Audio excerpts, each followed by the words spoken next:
A new police chief walks into his precinct undercover, hoping to observe his officers without their masks on. But when a white cop spits in his face, thinking he's just a nobody, the entire room is moments away from a shocking revelation that will leave them all reeling. It was a muggy Tuesday morning in August when Richard Nelson, a newly appointed police chief, stepped out of his car in the heart of Blue Ridge, a small city tucked away in the rolling hills of North Carolina.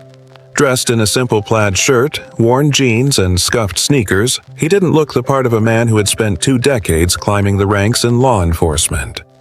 That was exactly his intention. Richard believed in seeing things for what they truly were, not through the polished lens of scheduled meetings or rehearsed welcomes. As a black man stepping into a leadership role in a precinct plagued by whispers of misconduct, he wanted to observe the department unfiltered. What better way to do that than to blend in?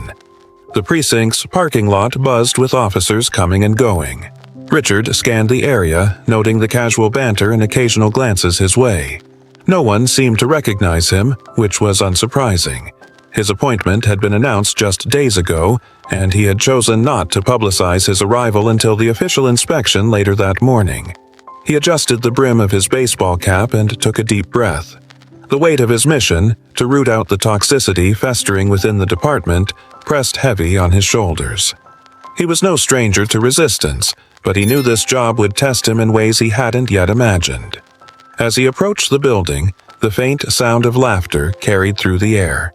Richard stepped through the precinct's side entrance, unnoticed among the hum of casual chatter and ringing phones. The tiled floors glistened under harsh fluorescent lights, and the smell of stale coffee hung in the air. He walked slowly, observing the dynamics around him.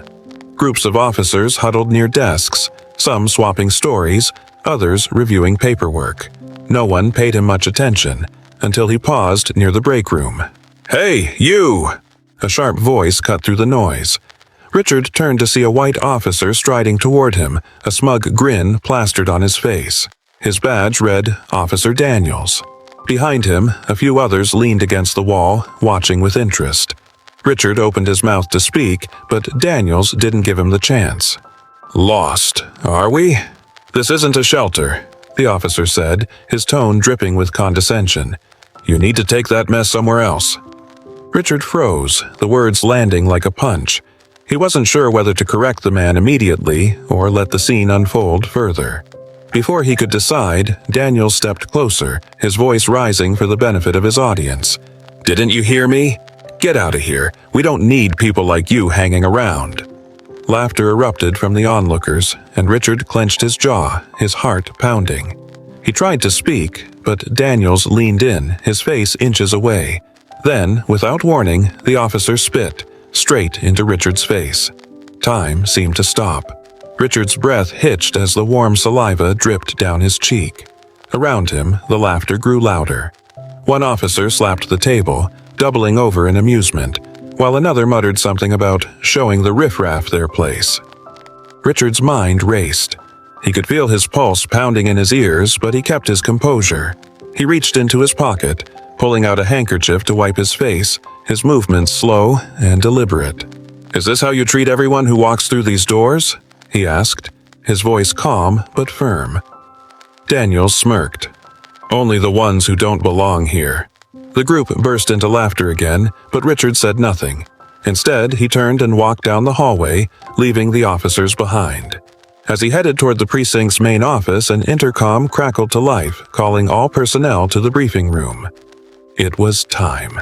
The briefing room was abuzz with chatter as officers filed in, some carrying coffee mugs, others laughing over inside jokes. Richard entered through a side door, now holding a folder that bore the precinct's official seal. He stood just out of view, watching the room fill with familiar faces, some still chuckling from the earlier incident. At the front of the room, Captain Harris, a stout man with a graying mustache, called for order. "All right, settle down, everyone. We've got an important introduction today." The officers quieted, their curiosity piqued.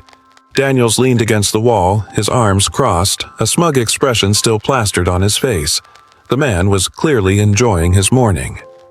Captain Harris cleared his throat. "As most of you know, Chief Caldwell retired last month. We've been waiting for his replacement, and I'm pleased to introduce our new leader, a man with an impressive record and a vision for this department." Richard stepped forward, his footsteps measured. The room froze as he walked to the podium, his presence commanding attention. He placed the folder on the lectern and slowly scanned the room. His calm demeanor only heightened the tension. Daniels's smirk faltered. The color drained from his face as recognition dawned. The other officers exchanged uneasy glances, some whispering, others staring at Richard with wide eyes. "Good morning," Richard began, his voice steady. "My name is Richard Nelson. As of today, I'm your new chief of police." The silence was deafening. Daniel's face turned a deep shade of red, his bravado evaporating. Richard's gaze landed on him, holding for a moment longer than necessary, before sweeping across the rest of the room. "When I arrived this morning," Richard continued, "I came in plain clothes because I wanted to see the department through an unfiltered lens.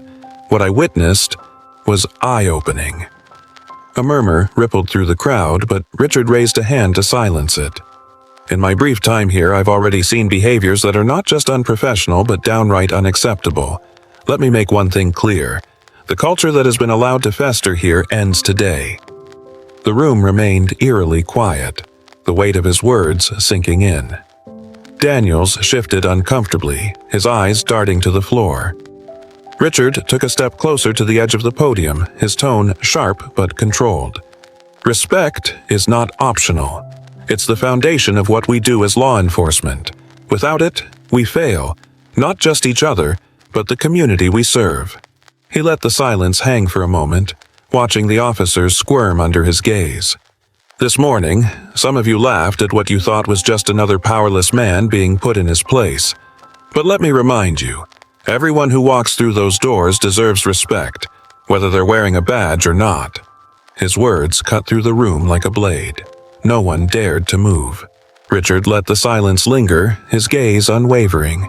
The tension in the room was palpable, each officer acutely aware of the weight of his words.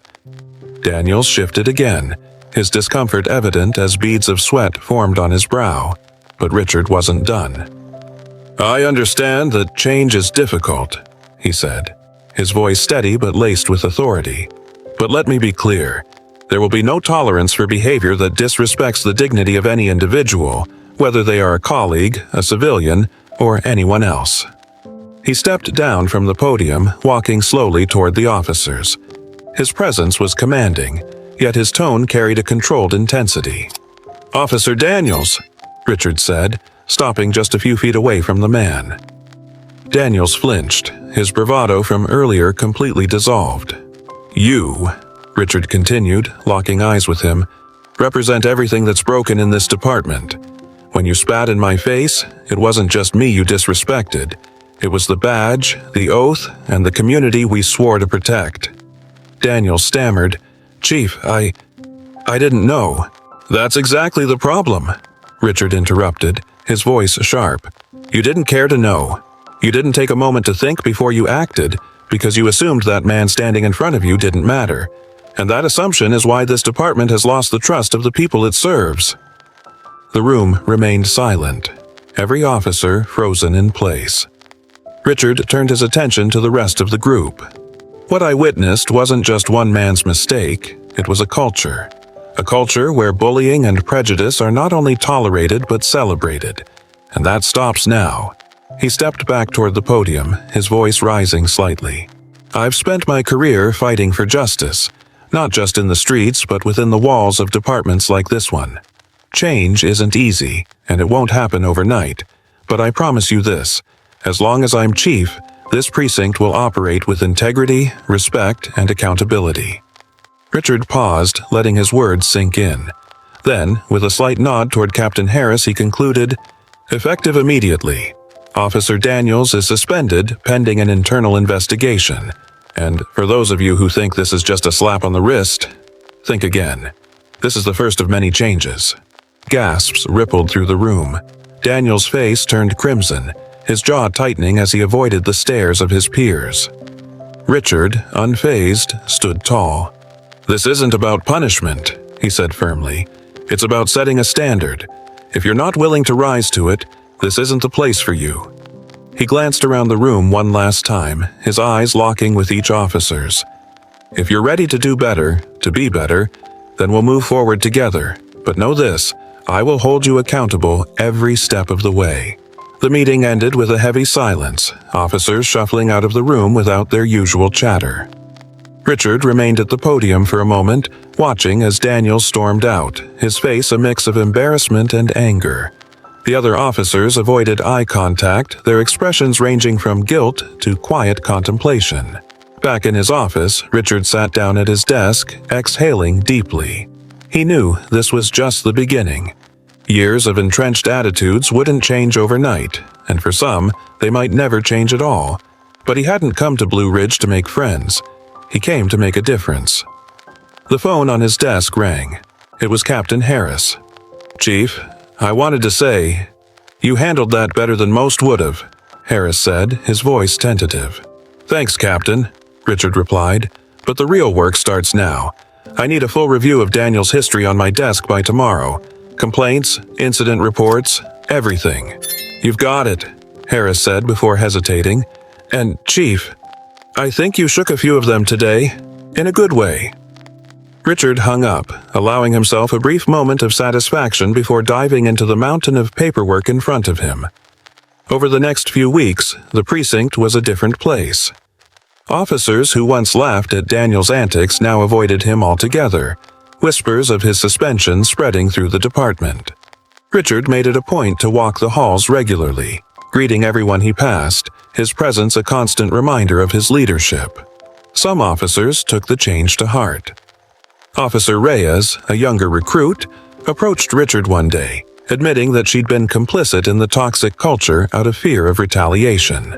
"I want to do better, Chief," she said earnestly. "That's all I ask," Richard replied, his voice kind but firm. "It starts with you." But not everyone was willing to change. Daniels filed an appeal against his suspension, claiming unfair treatment. Richard held his ground, standing firm in his belief that accountability wasn't optional. The department's review uncovered a string of previous complaints against Daniels, ranging from excessive force to inappropriate comments. His appeal was denied, and Richard made it clear that the days of brushing misconduct under the rug were over. Despite the progress, Richard knew the road ahead would be long. Conversations about implicit bias and community relations were met with mixed reactions, but he remained undeterred.